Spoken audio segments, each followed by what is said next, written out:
بسم الله الرحمن الرحيم نون والقلم وما يسطرون ما أنت بنعمة ربك بمجنون وإن لك لأجرا غير ممنون وإنك لعلى خلق عظيم فستبصر ويبصرون بأيكم المفتون إن ربك هو أعلم بمن ضل عن سبيله وهو أعلم بالمهتدين فلا تطع المكذبين ودوا لو تدهن فيدهنون ولا تطع كل حلاف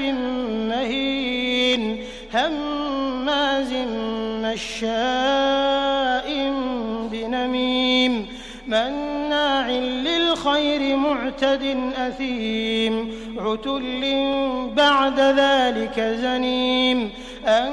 كان ذا مال وبنين إذا تتلى عليه آياتنا قال أساطير الأولين سنسمه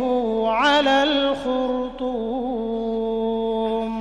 إنا بلوناهم كما بلونا أصحاب الجنة إذ أقسموا ليصرمنها مصبحين ولا يستثنون فطاف عليها طائف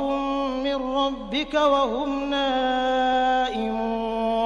فأصبحت كالصريم فتنادوا مصبحين أن اغدوا على حرثكم إن كنتم صارمين فانطلقوا وهم يتخافتون ألا يدخلنها اليوم عليكم مسكين وغدوا على حرد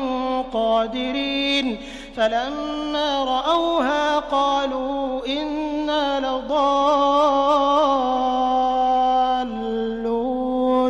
بل نحن محرومون قال أوسطهم ألم أقل لكم لولا تسبحون قالوا سبحان ربنا إنا كنا ظالمين فأقبل بعضهم على بعض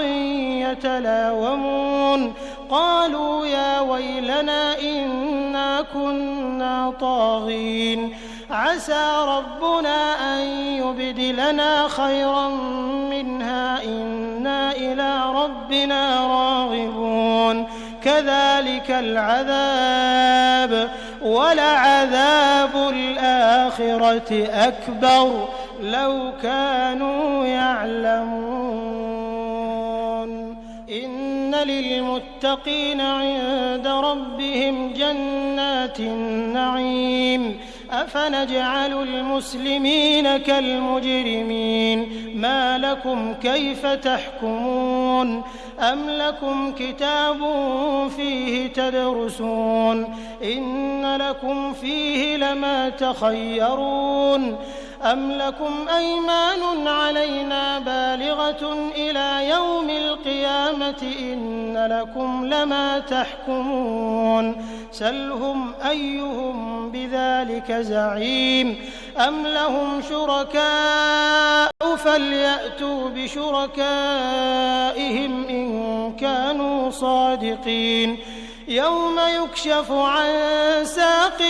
ويدعون إلى السجود فلا يستطيعون خاشعة أبصارهم ترهقهم ذلة وقد كانوا يدعون إلى السجود وهم سالمون فذرني ومن يكذب بهذا الحديث سنستدرجهم من حيث لا يعلمون وأملي لهم إن كيدي متين أم تسألهم أجرا فهم من مغرم مثقلون أم عندهم الغيب فهم يكتبون فاصبر لحكم ربك ولا تكن كصاحب الحوت إذ نادى وهو مكظوم لولا أن تداركه نعمة من ربه فنبذ بالعراء وهو مذموم فاجتباه ربه فجعله من الصالحين وإن يكاد الذين كفروا ليزلقونك بأبصارهم لما سمعوا الذكر ويقولون إنه لمجنون وما هو إلا ذكر للعالمين.